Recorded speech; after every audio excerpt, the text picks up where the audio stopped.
नमस्कार साथियों, मेरा नाम है अक्षय और आपका स्वागत है दृष्टि आईएएस की इस नई वीडियो में। आपको याद होगा कि हमने आपकी तैयारी को और ज़्यादा बेहतर बनाने के लिए एक नए प्रोग्राम की शुरुआत की थी। हमारे प्रोग्राम का नाम है पीटी स्पेशल प्रोग्राम। इस पूरे प्रोग्राम के तहत हम मुख्य तौर पर पिछले साल की जो ज़रूरी घटनाएं रही हैं, उन घटनाओं पर ध्यान केंद्रित करते हैं, उनको एक बार रिवाइज करने की कोशिश करते हैं, ताकि यदि आपके प्रश्न पत्र में इन घटनाओं से जुड़ा, इन खबरों से जुड़ा कोई भी सवाल आता है तो आप उस सवाल को आसानी से हल कर सकें, या इससे जुड़ा कोई भी सवाल आता है तो आप उस सवाल को आसानी से सॉल्व कर सकें। तो चलिए वीडियो की शुरुआत करते हैं और सबसे पहले आज की हमारी पहली खबर को देखते हैं। आज की जो हमारी पहली खबर है वो मुख्य तौर पर निष्क्रिय इच्छा मृत्यु से जुड़ी हुई है। अब सवाल उठता है कि खबर चर्चा में क्यों आई? तो खबर चर्चा में दरअसल इसलिए आई क्योंकि सुप्रीम कोर्ट ने अपने एक डिसीजन के जरिए भारत में जो निष्क्रिय इच्छा मृत्यु की प्रक्रिया है, पूरा जो प्रोसेस है, उस प्रोसेस को और ज्यादा आसान बना दिया गया है। सुप्रीम कोर्ट ने अपने डिसीजन में मुख्य तौर पर जो निर्णय दिया है, उस निर्णय के माध्यम से भारत में निष्क्रिय इच्छा मृत्यु की जो प्रक्रिया है वो तुलनात्मक रूप से और ज्यादा आसान हो गई है और अब इसमें और ज्यादा कम समय लगा करेगा। और इसी वजह से सुप्रीम कोर्ट का ये जो डिसीजन है, डिसीजन को इतना ज्यादा इम्पोर्टेंट माना जा रहा है। अब आगे बढ़ते हैं और निष्क्रिय इच्छा मृत्यु क्या होती है उसको जानने की कोशिश करते हैं। तो निष्क्रिय इच्छा मृत्यु को हम एक प्रोसेस के तौर पर देख सकते हैं। ये एक प्रक्रिया होती है जिस प्रक्रिया के माध्यम से हम किसी व्यक्ति को स्वैच्छिक आधार पर मरने के लिए उस व्यक्ति को आवश्यक निष्क्रिय सहायता प्रदान की जाती है, उसको इनेक्टिव हेल्प दी जाती है। अब इनेक्टिव हेल्प का क्या मतलब है यहाँ पर? तो उदाहरण के लिए मान लीजिए कि कोई व्यक्ति वेंटिलेटर पर है और डॉक्टरों ने साफ मना कर दिया है कि उस व्यक्ति के बचने की कोई संभावना मौजूद नहीं है और साथ ही दवाइयां भी उस व्यक्ति पर कोई विशेष काम नहीं कर रही हैं। तो ऐसे में यदि वो व्यक्ति या फिर उस व्यक्ति के परिवारजन चाहें तो उसे निष्क्रिय मृत्यु दी जा सकती है, उसे इनेक्टिव तरीके से मौत दी जा सकती है।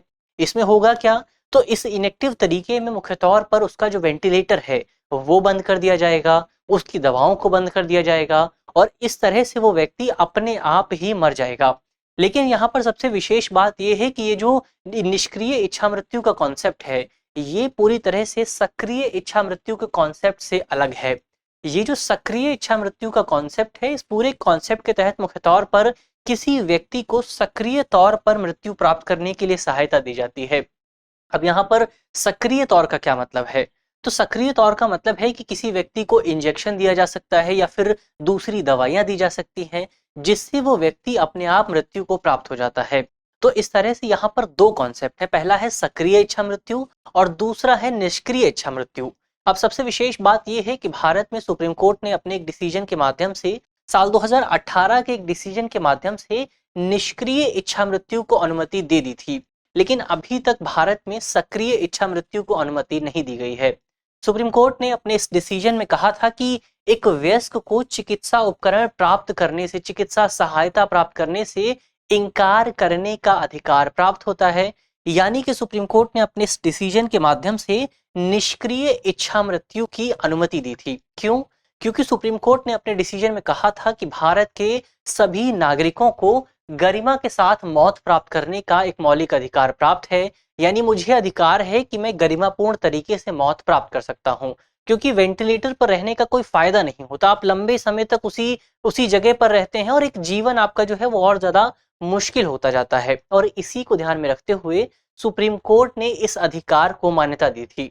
सुप्रीम कोर्ट ने अपने डिसीजन में कहा था कि यदि हम किसी व्यक्ति को गरिमापूर्ण मृत्यु से वंचित करते हैं, उसे इस तरह से मरने का एक विकल्प प्रदान नहीं करते हैं, तो ऐसे में इस पूरी व्यवस्था को हम उस व्यक्ति को माना जाएगा कि हम उस व्यक्ति को एक सार्थक अस्तित्व से वंचित कर रहे हैं। और इसी सार्थक अस्तित्व को प्रदान करने के लिए सुप्रीम कोर्ट ने निष्क्रिय इच्छा मृत्यु की धारणा को अपनाया था, इस धारणा को अपनी मंजूरी दी थी।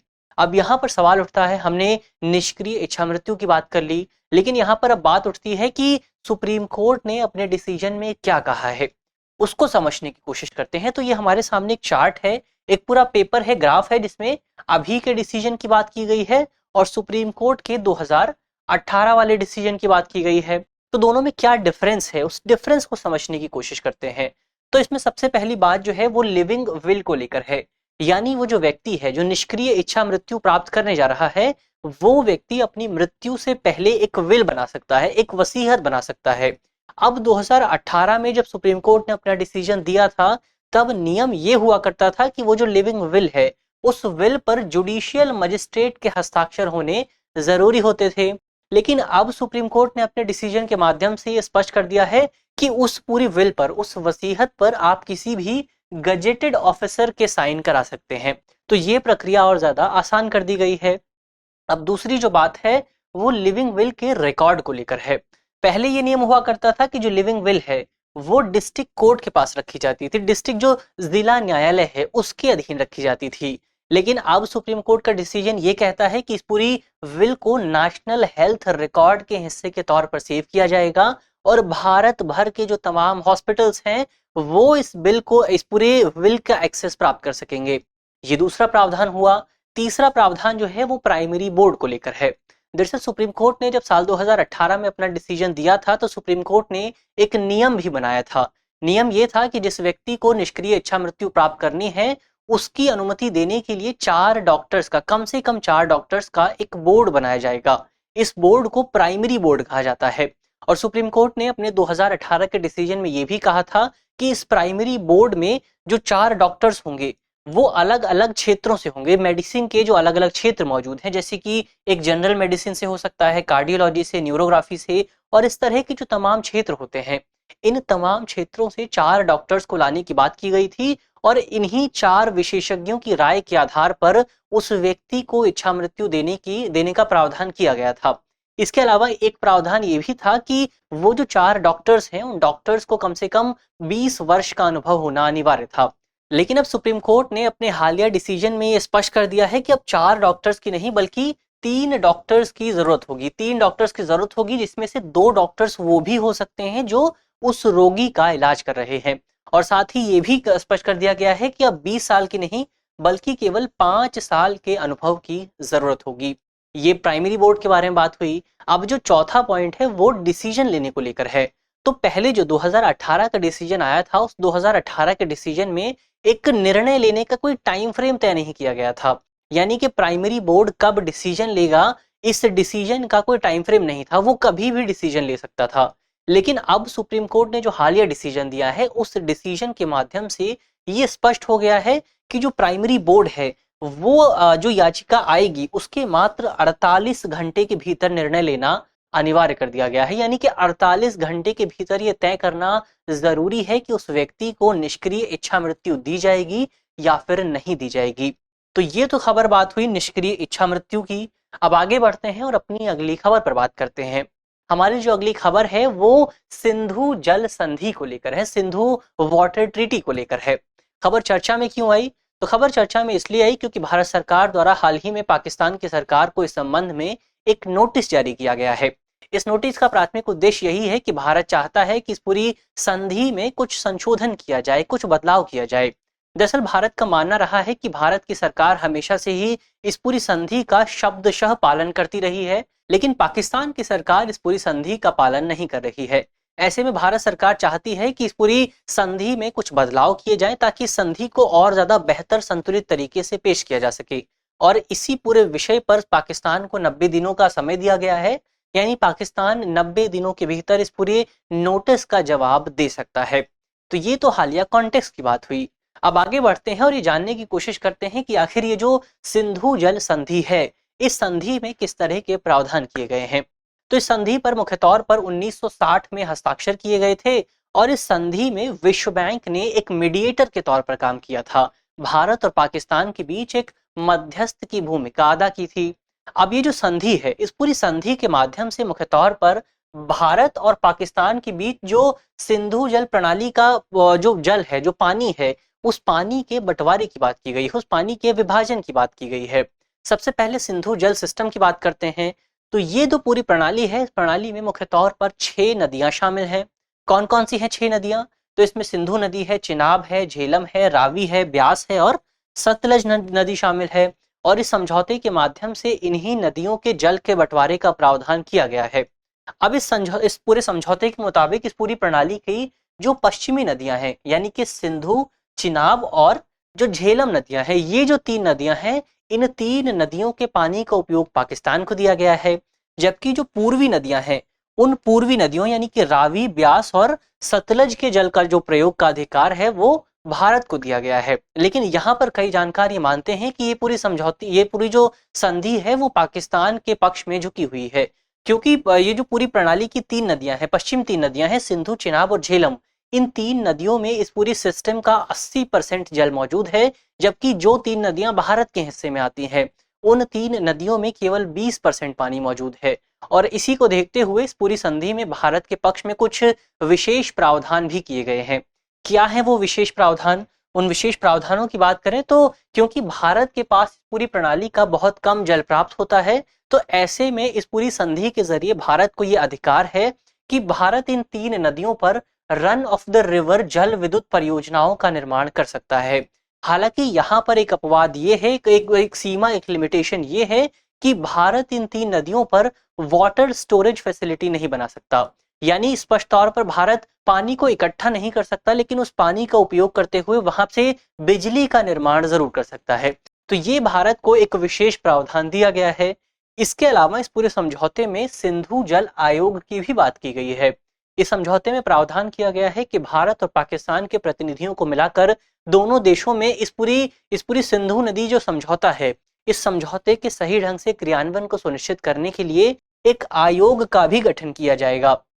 इस आयोग में भारत के लोग भी शामिल होंगे, इस आयोग में पाकिस्तान के लोग भी शामिल होंगे, और इस आयोग की जिम्मेदारी होगी कि ये 1 साल में कम से कम 1 बार जरूर मुलाकात करे, 1 बार बैठक जरूर करे, और इस बैठक में इस पूरी संधि के क्रियान्वयन पर विचार विमर्श किया जाए। इस पूरी संधि को और बेहतर किस तरह से बनाया जा सकता है, उस पर विचार विमर्श किया जाए। इसके अलावा ये जो सिंधु जल आयोग है, ये आयोग इस पूरे समझौते के तहत किसी भी विवाद को निपटाने का एक प्राथमिक तंत्र के तौर पर भी काम करता है। और यदि आयोग उस विवाद को नहीं निपटा पाता, तो उसके बाद ये पूरा जो विवाद है वो विश्व बैंक के पास जाता है, और विश्व बैंक इस संबंध में विशेष निर्णय लेता है। तो ये तो इस पूरी समझौते की बात हुई, इस पूरी संधि की बात हुई। अब आगे बढ़ते हैं, अपनी अगली खबर पर बात करते हैं। हमारी जो अगली खबर है वो जम्मू कश्मीर के परिसीमन आयोग से जुड़ी हुई है। दरअसल खबर चर्चा में इसलिए आई क्योंकि बीते दिनों सुप्रीम कोर्ट में एक याचिका दायर की गई थी। इस याचिका में मांग की गई थी कि भारत सरकार द्वारा जम्मू कश्मीर के परिसीमन को लेकर जो आयोग गठित किया गया था, उस आयोग को रद्द कर दिया जाए। इस याचिका में कहा गया था कि इस आयोग के गठन की जो प्रक्रिया थी, वो प्रक्रिया पूरी तरह से असंवैधानिक थी, पूरी तरह से अनकॉन्स्टिट्यूशनल थी, और इसी वजह से इस पूरे आयोग को रद्द कर दिया जाना चाहिए। लेकिन सुप्रीम कोर्ट ने अपने डिसीजन में इस याचिका को पूरी तरह से खारिज कर दिया। सुप्रीम कोर्ट का कहना था कि भारत सरकार ने विधि सम्मत तरीके से कानून का पालन करते हुए ही इस पूरे आयोग का गठन किया था, तो ऐसे में इस आयोग को समाप्त नहीं किया जा सकता, इस आयोग को रद्द नहीं किया जा सकता। अब इस पूरे मामले के बैकग्राउंड को समझने की कोशिश करते हैं। तो आपको याद होगा कि भारत सरकार द्वारा 8 फरवरी 2019 को जम्मू कश्मीर के विशेष दर्जे को समाप्त कर दिया गया था, और यहीं पर भारत सरकार ने जम्मू कश्मीर का विभाजन भी कर दिया था। यानी जम्मू कश्मीर को 2 केंद्र शासित प्रदेशों के तौर पर बांट दिया गया था।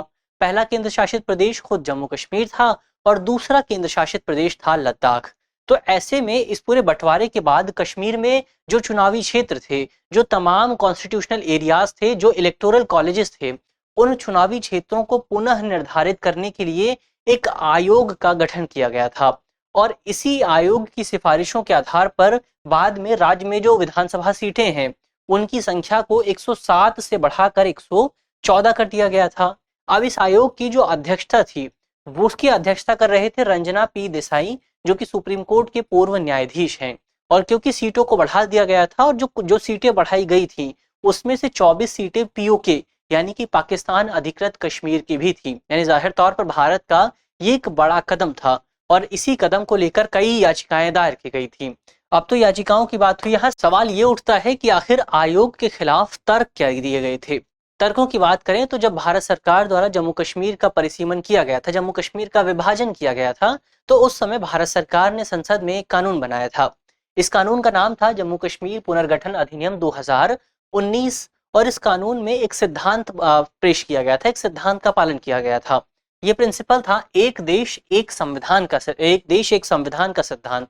अब अगर आप भारतीय संविधान के अनुच्छेद 117 को देखेंगे तो उसमें कहा गया है कि अब भारत में जो डिलिमिटेशन की प्रक्रिया है, जो परिसीमन की प्रक्रिया है, वो 2026 में शुरू की जाएगी। ऐसे में उस याचिका में कहा गया था कि यदि भारत पे अन्य हिस्सों में जो परिसीमन की प्रक्रिया है वो 2026 में होगी, तो ऐसे में यदि जम्मू कश्मीर में आप इस प्रक्रिया को वर्तमान समय में आयोजित करते हैं, तो ऐसे में ये संविधान और भारतीय जो संसद में अधिनियम पेश किया गया था, यानी कि जम्मू कश्मीर पुनर्गठन अधिनियम, इस पूरे अधिनियम के खिलाफ होगा और इसी वजह से इस पूरे आयोग के गठन की प्रक्रिया को असंवैधानिक करार दिए जाने की मांग की गई थी। अब आगे बढ़ते हैं, अपनी अगली खबर पर बात करते हैं। हमारी जो अगली खबर है वो लोकसभा के उपाध्यक्ष को लेकर है, डिप्टी स्पीकर की पोस्ट को लेकर है। खबर दरअसल चर्चा में इसलिए आई क्योंकि सुप्रीम कोर्ट में एक याचिका दायर की गई थी, जिस याचिका के जरिए ये मांग की गई कि सुप्रीम कोर्ट को भारत की लोकसभा में जो डिप्टी स्पीकर का पद खाली पड़ा है उस पर चुनाव आयोजित किए जाने चाहिए, इसमें इंटरवेंशन किया जाना चाहिए, ताकि भारत में जो तमाम लोकतांत्रिक प्रक्रियाएं निर्धारित की गई हैं, तमाम संसदीय प्रक्रियाएं निर्धारित की गई हैं, उन प्रक्रियाओं का बेहतर ढंग से पालन सुनिश्चित हो सके। इसके अलावा इस याचिका में यह भी कहा गया था कि भारत की लोकसभा एकमात्र ऐसी संस्था नहीं है जहां पर डिप्टी स्पीकर का पद खाली पड़ा हुआ है। देश के ऐसे कई तमाम राज्य हैं जहां पर राज्य की विधानसभाओं में भी डिप्टी स्पीकर का पद खाली पड़ा हुआ है। तो ऐसे में मांग की गई थी कि जो सुप्रीम कोर्ट है उसे वहां पर हस्तक्षेप करना चाहिए और जल्द से जल्द डिप्टी स्पीकर के चुनाव आयोजित होने चाहिए। अब यहाँ सबसे विशेष बात यह है कि भारत की लोकसभा में मुख्य तौर पर 23 जून 2019 के बाद से डिप्टी स्पीकर का पद पूरी तरह से खाली पड़ा हुआ है और अभी तक इस संबंध में चुनाव आयोजित नहीं किए गए हैं। जबकि भारत में कन्वेंशन ये रहा है, चुनावी परंपरा ये रही है कि जो डिप्टी स्पीकर का पद होता है वो पद मुख्य तौर पर भारत में जो विपक्षी दल होता है उन विपक्षी दलों को दिया जाता है, यानी कि स्पीकर का जो पद है वो रूलिंग पार्टी को दिया जाता है, जबकि जो डिप्टी स्पीकर का पद है वो विपक्षी पार्टी को दिया जाता है। हालांकि ये जो नियम है ये किसी अधिनियम में नहीं लिखा हुआ है, इसका जिक्र किसी कानून में नहीं है, बल्कि ये भारत में एक संसदीय परंपरा रही है, एक जो कॉन्स्टिट्यूशनल एक कन्वेंशन के तौर पर देख सकते हैं। और इसी कन्वेंशन का पालन अब मौजूदा सरकार द्वारा नहीं किया जा रहा है, ऐसा सुप्रीम कोर्ट में याचिका के जरिए कहा गया है। अब आगे चलते हैं और इससे जुड़े संवैधानिक प्रावधानों की बात करते हैं। तो यदि आप भारतीय संविधान के अनुच्छेद 93 से 97 पर नजर डालेंगे तो वो लोकसभा में अध्यक्ष और उपाध्यक्ष के पद का प्रावधान करता है। इसके अलावा कई दूसरी जगहों पर भी इन दोनों पदों का जिक्र, इन दोनों लोगों का जिक्र किया गया है। अब अगर आप भारतीय संविधान के अनुच्छेद 93 को देखेंगे तो 93 कहता है कि लोकसभा में जितनी जल्दी संभव हो सके उतनी जल्दी 2 व्यक्तियों का चयन किया जाएगा। एक व्यक्ति का चयन अध्यक्ष के तौर पर होगा, स्पीकर के तौर पर होगा, और एक व्यक्ति का चयन उपाध्यक्ष के तौर पर किया जाएगा। इसके अलावा संविधान का अनुच्छेद 94 इन दोनों लोगों के पद छोड़ने के बारे में है, यानी कि यदि ये दोनों लोग अपने पद से हटना चाहते हैं तो उसकी क्या प्रक्रिया होगी। वो प्रक्रिया मुख्य तौर पर संविधान के अनुच्छेद 94 में निर्धारित की गई है। इसके अलावा उपाध्यक्ष की बात करें, डिप्टी स्पीकर की बात करें, तो डिप्टी स्पीकर के लिए नियम ये है कि डिप्टी स्पीकर के चुनाव की जो तारीख है वो तारीख लोकसभा के अध्यक्ष यानी कि स्पीकर द्वारा तय की जाती है। अब यहाँ पर इससे हम समझ सकते हैं कि जो लोकसभा में अध्यक्ष के चुनाव हैं वो डिप्टी स्पीकर के चुनाव से पहले आयोजित होते हैं और स्पीकर के चुनाव आयोजित किए जाने के बाद उसके चयन के बाद स्पीकर यह तय करता है कि डिप्टी स्पीकर के चुनाव किस तारीख को आयोजित किए जाएंगे। इसके अलावा डिप्टी स्पीकर की जिम्मेदारियों की बात करें तो इसकी प्राथमिक जिम्मेदारी यही होती है कि यदि लोकसभा में स्पीकर उपस्थित नहीं है, जो लोकसभा में स्पीकर की अनुपस्थिति में जो डिप्टी स्पीकर होता है वो स्पीकर की तमाम जिम्मेदारियों का निर्वहन करता है। इसके अलावा इसे एक विशेषाधिकार भी प्राप्त होता है। विशेषाधिकार यानी प्रिविलेज ये है कि यदि लोकसभा का डिप्टी स्पीकर किसी समिति का हिस्सा है तो वो ऑटोमेटिक तरीके से उस समिति का अध्यक्ष भी बन जाता है, तो ये उसका विशेषाधिकार होता है। ये तो बात हुई लोकसभा के डिप्टी स्पीकर की। अब आगे बढ़ते हैं और समुद्री स्थानिक योजना फ्रेमवर्क के बारे में बात करते हैं। दरअसल ये खबर चर्चा में इसलिए आई क्योंकि पुदुचेरी द्वारा हाल ही में समुद्री स्थानिक योजना फ्रेमवर्क को जारी किया गया है। इस फ्रेमवर्क का उद्देश्य क्या है? तो जैसा कि नाम से ही स्पष्ट है, इस पूरे फ्रेमवर्क के माध्यम से पुदुचेरी और इसके आसपास के क्षेत्रों में जो समुद्री संसाधन मौजूद हैं, जो रिसोर्सेज मौजूद हैं, उन रिसोर्सेज का सस्टेनेबल मैनेजमेंट किया जाएगा, सतत प्रबंधन किया जाएगा। इसके अलावा तटीय पर्यावरण संरक्षण पर भी ध्यान दिया जाएगा और तट के विकासों पर भी, यानी कि जो तमाम बीचेस मौजूद हैं उनके विकासों पर भी, उनके डेवलपमेंट पर भी जोर दिया जाएगा। अब यहाँ सबसे विशेष बात ये रही कि जो पूरा फ्रेमवर्क है, इस फ्रेमवर्क को मुख्य तौर पर साल 2019 में भारत और नॉर्वे के बीच एक पहल की शुरुआत की गई थी। उस पहल का हिस्सा माना जा रहा है। इस पहल का नाम था एकीकृत महासागर पहल, और इस पहल के हिस्से के तौर पर मुख्य तौर पर भारत में लक्षद्वीप और पुडुचेरी को पायलट स्थल के तौर पर चुना गया था। यानी कि इस पहल के तौर पर जो भी चीजें लागू की जाएंगी, उन चीजों को सबसे पहले लक्षद्वीप और पुडुचेरी में लागू किया जाएगा। अब पुडुचेरी के लिए इस पूरे फ्रेमवर्क का महत्व क्या है, उस महत्व को जानने की कोशिश करते हैं। तो हम जानते हैं कि पुडुचेरी की जो अर्थव्यवस्था है, उसकी जो इकोनॉमिक्स है, वो मुख्य तौर पर दो कारकों पर निर्भर करती है, दो क्षेत्रों पर निर्भर करती है। इसमें से पहला क्षेत्र है पर्यटन यानी कि टूरिज्म, और दूसरा क्षेत्र है मत्स्य पालन। लेकिन पिछले कुछ समय में पुडुचेरी में पर्यटन में बहुत ज्यादा विकास देखने को मिल रहा है, बहुत ज्यादा डेवलपमेंट हो रहा है, बहुत सारे लोग पुडुचेरी की यात्रा कर रहे हैं। तो ऐसे में वहां का जो मत्स्य पालन उद्योग है, वहां के जो मछुआरे हैं, उनकी आजीविका पर खतरा उत्पन्न हो रहा है। तो ऐसे में पुडुचेरी की अर्थव्यवस्था के दो प्रमुख कारकों के बीच एक विरोधाभास की स्थिति देखने को मिल रही है। और इस स्थिति में मुख्य तौर पर जो परस्पर विरोधाभास की स्थिति है, जो हितों का टकराव देखने को मिल रहा है, इस पूरे फ्रेमवर्क के जरिए उसी हितों के टकराव को रोका जाएगा और दोनों क्षेत्रों के बीच संतुलन स्थापित करने की कोशिश की जाएगी। ये कैसे होगा? तो इस पूरे प्रोसेस में मुख्य तौर पर ये जो फ्रेमवर्क है, ये एक मंच विकसित करेगा, एक प्लेटफॉर्म के तौर पर काम करेगा, जहां पर भारत के पुडुचेरी के जो नीति निर्माता हैं और वहां के जो विशेषज्ञ हैं, जो इकोलॉजी को लेकर विशेषज्ञ हैं, जो बायोडाइवर्सिटी को लेकर विशेषज्ञ हैं, जो मत्स्य पालन को लेकर विशेषज्ञ हैं, जो टूरिज्म सेक्टर से जुड़े एक्सपर्ट्स हैं, उन तमाम लोगों को एक साथ एक मंच पर लाया जाएगा और इस संबंध में एक बेहतर नीति विकसित करने की कोशिश की जाएगी, ताकि पुडुचेरी में जो समुद्री संसाधन मौजूद हैं, उनका सही तरीके से, एक सतत तरीके से विकास सुनिश्चित किया जा सके। तो ये तो इस पूरे फ्रेमवर्क की बात हुई। अब आगे बढ़ते हैं और अपनी अगली खबर पर बात करते हैं। हमारी जो अगली खबर है वो मुख्य तौर पर मानसिक स्वास्थ्य देखरेख अधिनियम 2017 से जुड़ी हुई है। दरअसल खबर चर्चा में इसलिए आई क्योंकि बीते दिनों राष्ट्रीय मानवाधिकार आयोग द्वारा सरकारी मानसिक स्वास्थ्य संस्थाओं की जो दयनीय स्थिति है, उस स्थिति पर एक रिपोर्ट जारी की गई। आयोग ने अपनी रिपोर्ट में कहा कि भारत में जो मानसिक स्वास्थ्य देखरेख अधिनियम 2017 है, इस पूरे अधिनियम का सही ढंग से पालन नहीं किया जा रहा और इसके क्रियान्वयन पर कुछ सवाल उठाए गए। सवाल क्या रहे? कुछ समस्याएं जो गिनाई गई वो ये रही कि इस पूरे अधिनियम के तहत भारत के जो तमाम मानसिक स्वास्थ्य देखभाल सुविधाएं हैं, जो तमाम केंद्र हैं, उन हॉस्पिटल्स में डॉक्टरों और कर्मचारियों की भारी कमी मौजूद है। इसके अलावा इस रिपोर्ट में ये भी कहा गया कि भारत में जो तमाम अस्पताल हैं, वहां पर अभी भी कई लोगों को जो जो मानसिक रूप से ठीक हो चुके हैं, उन लोगों को अभी भी रखा गया है। अवैध तरीके से उन लोगों को बाहर नहीं जाने दिया जा रहा। इसके अलावा इसके माध्यम से रोगियों के मानवाधिकारों के उल्लंघन की बात की गई है, उनके जो ह्यूमन राइट्स हैं, उनके उल्लंघन की बात की गई है। ये रिपोर्ट कहती है, आयोग ने अपनी रिपोर्ट में कहा है कि इसके माध्यम से ये जो पूरी प्रक्रिया है, ये संविधान के अनुच्छेद 21 के तहत पूरी तरह से अनकॉन्स्टिट्यूशनल है। तो ये तो हालिया कॉन्टेस्ट की बात हुई। अब आगे बढ़ते हैं और मानसिक स्वास्थ्य देखरेख अधिनियम 2017 की बात करते हैं। अब ये जो पूरा अधिनियम है, ये पूरा अधिनियम भारत में जो मानसिक रूप से बीमार व्यक्ति हैं, उन व्यक्तियों को मानसिक स्वास्थ्य देखभाल और सेवाएं उपलब्ध करवाने का प्रावधान करता है। इसके माध्यम से जो लोग मानसिक रूप से बीमार लोग हैं, उनको सेवाएं उपलब्ध कराने की बात की जाती है, उनके इलाज की बात की जाती है। अब इस तरह का जो पहला अधिनियम था, वो अधिनियम भारत में 1987 में पेश किया गया था भारत सरकार द्वारा। लेकिन साल 2017 में इस अधिनियम में संशोधन किया गया और कुछ नए प्रावधान शामिल किए गए। नए प्रावधान क्या थे, उन पर आगे बात करेंगे। फिलहाल इसके प्रमुख प्रावधानों पर बात करते हैं। तो इसका जो सबसे प्रमुख और सबसे विशेष प्रावधान है, वो ये है कि इस पूरे अधिनियम के माध्यम से भारत में जो मानसिक रूप से पीड़ित लोग हैं, उन सभी लोगों को सरकारी संस्थाओं में मुफ्त इलाज की गारंटी दी गई है। उन सभी लोगों के इलाज करने की बात की गई है। इसके अलावा इस अधिनियम में यह भी कहा गया है कि मानसिक स्वास्थ्य देखभाल और इलाज के संबंध में गोपनीयता का अधिकार प्राप्त होगा। यानी कि आपको ये अधिकार है कि यदि आप चाहें तो ये सुनिश्चित कर सकते हैं कि आपके इलाज से जुड़ी जो तमाम जानकारियां हैं, वो किसी दूसरे व्यक्ति को ना दी जाए।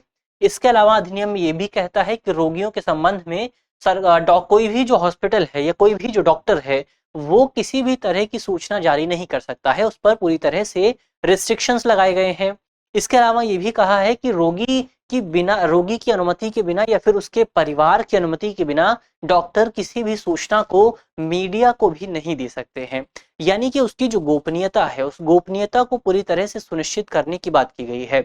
अब 2017 का अधिनियम है और 1987 का जो अधिनियम है, उन दोनों अधिनियमों में सबसे बड़ा परिवर्तन, सबसे बड़ा जो बदलाव है वो यही है कि 2017 के अधिनियम में रोगियों को इलाज की गारंटी दी गई है, जबकि 1987 के अधिनियम में इस तरह का कोई भी प्रावधान नहीं किया गया था।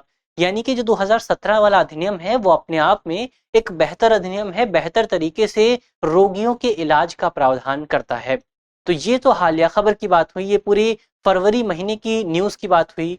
इसके अलावा कमेंट बॉक्स में बता सकते हैं कि सिंधु जल संधि पर किस वर्ष हस्ताक्षर किए गए थे और किसने इस पूरे संधि में भारत और पाकिस्तान के बीच मध्यस्थ के तौर पर काम किया था। मुझे उम्मीद है कि इस वीडियो में जिन सवालों पर बात की गई है वो आपको समझ में आएंगे, और यदि आपके प्रश्न पत्र में इनसे जुड़ा कोई भी सवाल आता है तो आप उसे आसानी से हल कर सकेंगे। इस तरह की अन्य वीडियो देखने के लिए आप हमारे चैनल को भी सब्सक्राइब कर सकते हैं, और यदि आपको इस वीडियो की पीडीएफ चाहिए तो आप हमारे टेलीग्राम ग्रुप से भी जुड़ सकते हैं। हमारे टेलीग्राम ग्रुप का जो लिंक है वो वीडियो के डिस्क्रिप्शन में मौजूद है, तो ग्रुप से जुड़ना बिल्कुल न भूलें। मिलते हैं आपसे अगली वीडियो में, तब तक के लिए धन्यवाद।